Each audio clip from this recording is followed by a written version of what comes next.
$10 for Toradora. I've mentioned in other videos that Taiga is no longer my favorite character from Toradora. Now, you'll never guess who it is. Kita Ryuji. It's Ryuji. The fun thing about Ryuji is just how much I've strived to be just like him by accident.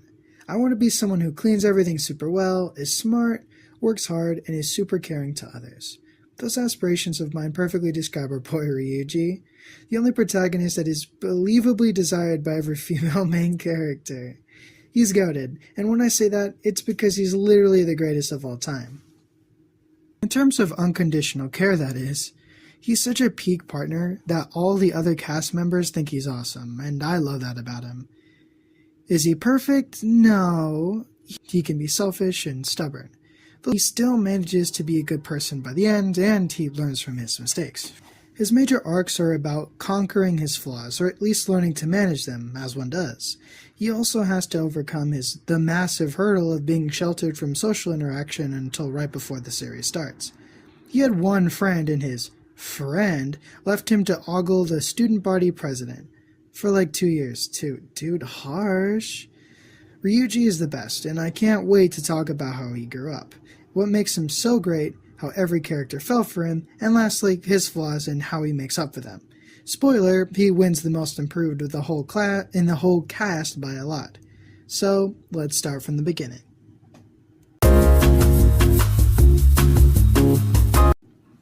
Ryuji's mother had him when she was very young. When she got pregnant with him, his father ditched for another woman, and he was never seen again. She was pressured to get an abortion, so she left her folks. She raised him on her own and told him his father was dead. Okay, a lot to talk about.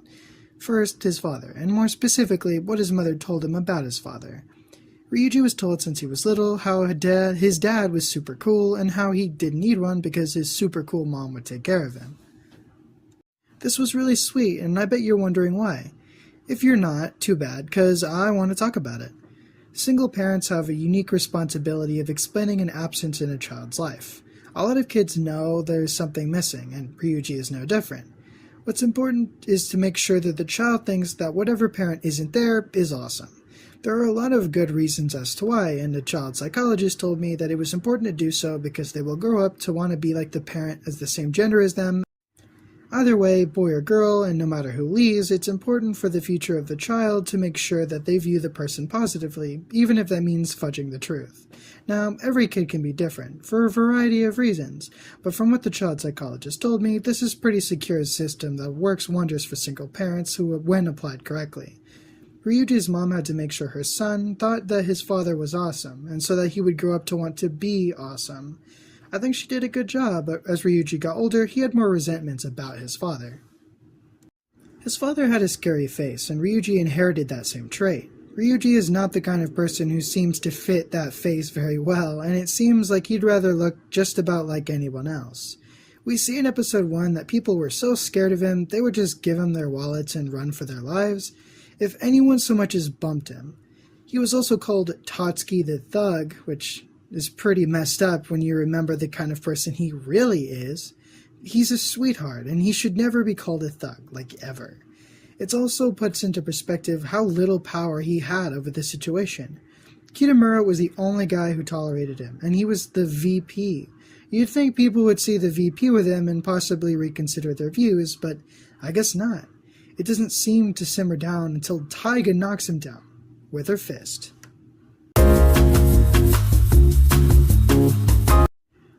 Once people start giving Ryuji a chance, he shines brightly. He cleans like he loves it, he takes care of people like he didn't just start doing that, and he makes great food. What's not to love? I've talked about him in other videos, but what makes him special is his consistency and great care. Ryuji likely developed that awesome trait as a result of having a lot of responsibility around his home as when he was growing up. I assume that his mother did a majority of the housework and cleaning, but taught him as she did. Then, as he got older, she gave him increasingly more responsibility until he was able to handle the full load himself. I also imagine that after she did this, she was able to work more and prioritize making money for them and the future she wanted Ryuji to have. The second part might not have been monetarily possible, since we see near the end of the series when she had to get a second job in order to start saving for Ryuji's college. But either way, him having those skills and others such as stitching and making things out of fabric came incredibly handy for helping Taiga with all the things she would need throughout the series, and he was able to contribute a lot.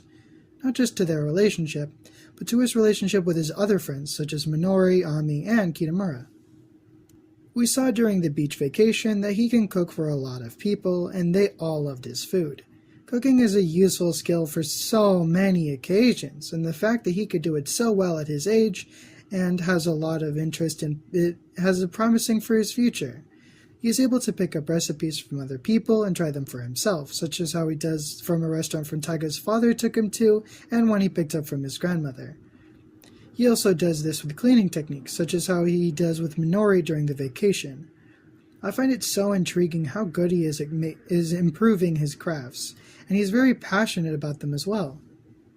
He talks tough to remove stains and mold, he loses it over loose socks, and he also gets really mad when he burns things.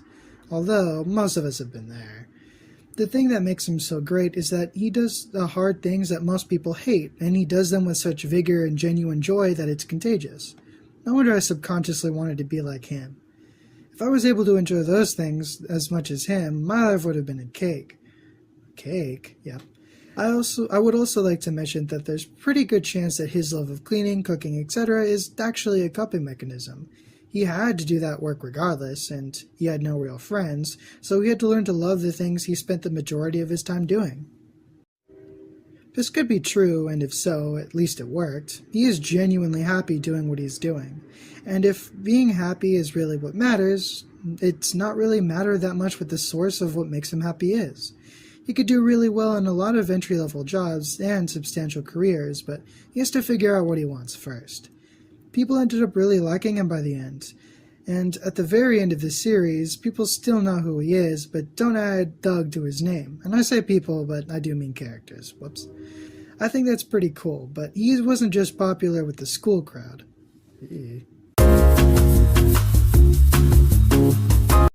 This is the part of his character I bet others are the most jealous of. His likely most commonly wished for trait, his ability to make all the female characters want to be in a relationship with him. The reason why is simple. It's because he would really make a great partner to basically anyone. And specifically, someone as outwardly flawed as Taiga is still treated so well by him. The other character other than Taiga to fall for him is Ami, and she did so in steps. First, she kinda caught feelings when he was there for her after she confronted her stalker. She had taken notice multiple times that he still treated Taiga well, despite how she treated him. She would hit him, curse him, and basically everything else, and he still developed a deep bond with her. Ami also learned to be more honest by following in Taiga's footsteps. Ami has a terrible personality, and she could be horrible to people, but she hid that through a veil of idiocy and weakness. A fake one, but still. Idiocy and weakness. She was content living her life that way, but there was still one thing she couldn't get, and that was true love. Ryuji being able to provide that is why she was so interested in him. She noticed right away, if you're honest with the guy, he's going to treat you right. So she made her move. She also started sabotaging everyone else, but she has her own video for that. She got deeper feelings when he called her a child, and she even mentions that when she confesses her feelings in the last episode. Him being able to see her for what she was and still treating her very well was something she didn't think was possible before she met him. And she did everything she could to secure him. Something similar happened next with Minori. I think this movement in the race episode, the what? Which sounds worse out of context. Yeah, you bet sounds worse out of context past me who wrote this, was the moment she started to catch feelings. Oh, wait, now I remember which episode that was. Yeesh. She viewed him as someone worthy of entrusting her closest friend purely because of his availability to take good care of her, support her, and be there when she needed it. I have two specific reasons why I think this is the first moment. It's the first because right after this, she was already partway into catching feelings for him. And the second, more compelling reason for this, is being the moment in particular, is because this is the first time she acknowledges Ryuji's effectiveness as a partner. Before this point, she had never seen nor even believed in a person capable of loving like Ryuji did to Taiga. Similar to Ami, Minori wanted to take this chance to find someone who could really love her. Over the course of the story, she opened it up to him more and more, and she eventually fully fell for him, but Ami got in the way of that, by using her guilt as a weapon. Despite that, neither Ami nor Minori seemed to hate him, even as the series was coming to a close. They might have even spent a year as friends, but there's no real way to tell. Although, I think they were both a little mad. Minori kept taking every chance she could to hit him, and both grabbed his face in the picture they all sent to Taiga. By the way, if you're enjoying this, please like and subscribe. He's a good guy, and I see why they liked him, but he's not a perfect one. Ryuji may be awesome, but he's far from the least flawed of the bunch. I would almost recommend this as a comfort show, but once you get to Ami's episode, you realize it's not, and never will be. I thought that it was going to be a silly schemes like the basketball one or the ghosts one, but nope. It's actually an intense drama with captivating characters and amazing production quality. It's not false advertising, but not expected on the first viewing, I bet.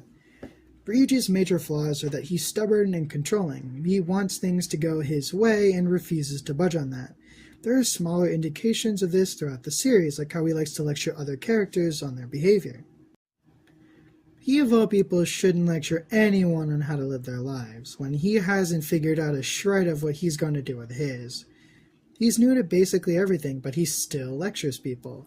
The controlling part of him is shown regularly with how he argues with Taiga. He gets mad over things that don't really matter all that much, and if he kept doing it like they did in the early episodes, his flow would seem a lot worse. After a while, he understood the kind of person Taiga was, and stopped being stubborn about her appreciating him in the way that he wanted. He's a very verbal appreciation a lot kind of guy, but she isn't the kind of person who expresses things like that. She expresses her gratitude through actions, and words can even make her feel too embarrassed to express things. And by the end, he became a socially competent, self-aware, caring machine who fell in love and managed to make it work despite his setbacks and flaws. I've only mentioned him in passing, but Kitamura is one of my most anticipated characters to talk about. I've had my grievances with him since episode 2, and I haven't really had the chance to talk about it as much detail as I wanted. So, since he's Ryuji's best friend, and a really important part of his character, I decided that I would add an extra section just for him. Ryuji's relationship with Kitamura, for the most part, is off-screen. Most of their bond is implied, and heck, even more implied than Taiga's relationship with Minori. At least Minori and Taiga care about each other, unlike someone I know. He still gets his own video, for sure, but you could probably tell I don't like him very much. With the context of having watched the series multiple times, you start to notice things about him and makes him seem a little less than amazing. The cold hard truth is that he's a terrible friend, but there's a lot more to their relationship than that. I mentioned earlier that Ryuji's supposed first and only friend from before the series started is Kitamura, and that's no accident. It was shown pretty cleverly in the first episode that Kitamura was the first good thing to happen to Ryuji, and the second he leaves, Ryuji gets decked. I think that the way the show represents their friendship versus how the characters behave are a bit different. Kitamura is stated by multiple characters, and via framing devices as mentioned earlier, to be a good person and a kind one at that.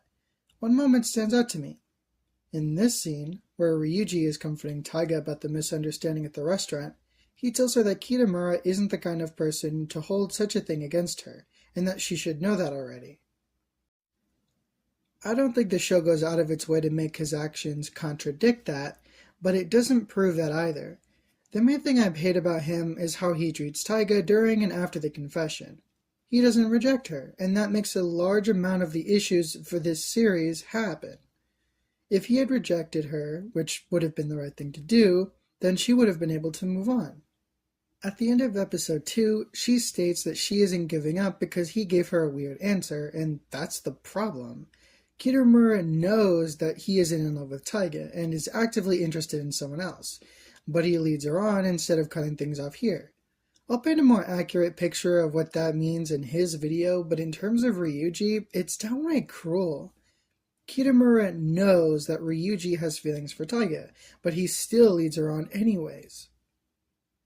Not rejecting her hurts Ryuji more than nearly everything else in this series, because it is the cause of most of his problems with Taiga.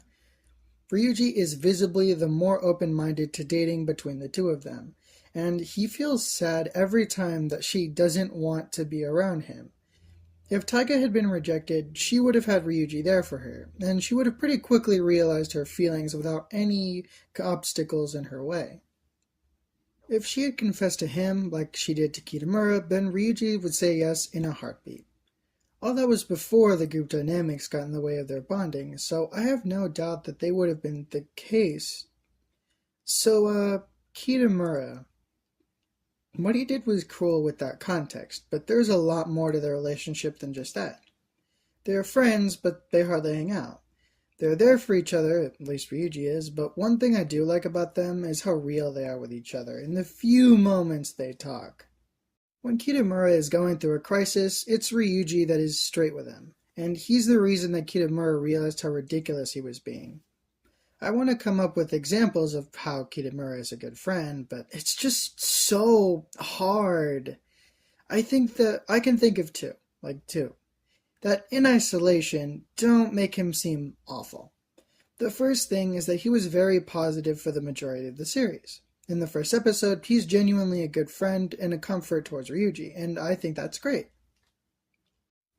Making Ryuji not feel hopeless by assuring him that he's already seen and that it's just a matter of time is the kind of friend he was talked up to be for the rest of the series. The other big moment is when he gave Taiga and Ryuji his things, when they were running away. Not like his material possessions, but those food things. He was being supportive of his friend, even though he disagreed with what Ryuji was doing, and that was cool of him. Another thing I should mention before I tear him a new one is that he was there for Ryuji when no one else was, mostly. He did ditch him to be in the student council, but he was Ryuji's only friend anyways, despite the fact that Ryuji's reputation was so awful. He stuck by his friend, and even though it wasn't easy the whole time, I bet, and that's pretty great. Although Ryuji is the one who got the... Ryuji started out as an isolated loner who spent all his free time cooking and cleaning. He had one side crush on a girl who barely knew him. Oh, one-sided. Whoops. The entire school thought he was a thug, except for like 2-ish people. And he makes a substantial amount of progress. He took Ami's advice and started to reflect on himself and how he treats others, and this vastly changes him. He went from a loser shut-in who never went after what he wanted to a person who was desirable, and a person who had the power to choose what he wanted and who he wanted to be with. Taiga ended the series doing her worst act yet. Minori never got over her fatal flaw. Ami improved second most, but didn't quite make it as far as Ryuji, and Kitamura went for a downward spiral and still sucked afterwards. Ryuji won, and even though he didn't beat Ami by much, the fact that he had to learn social skills on top of all his other character development is what secured him the victory in my book. He started from negative and made his way into being a well-known, successful person with a bright future with lots of love. He became my favorite through sheer consistency. No matter how bad it got, he still made sure to try his best to show he cared in ways that proved how much he loved Taiga. And by the end of the story, his growth lapses that of his partners. You know him, you love him, the one, the only Ryuji. Thank you for watching. I hope you enjoy, and if you did, I have other videos. I upload pretty regularly, so if you did like it, please like, comment, and subscribe. Bye. Have a good day.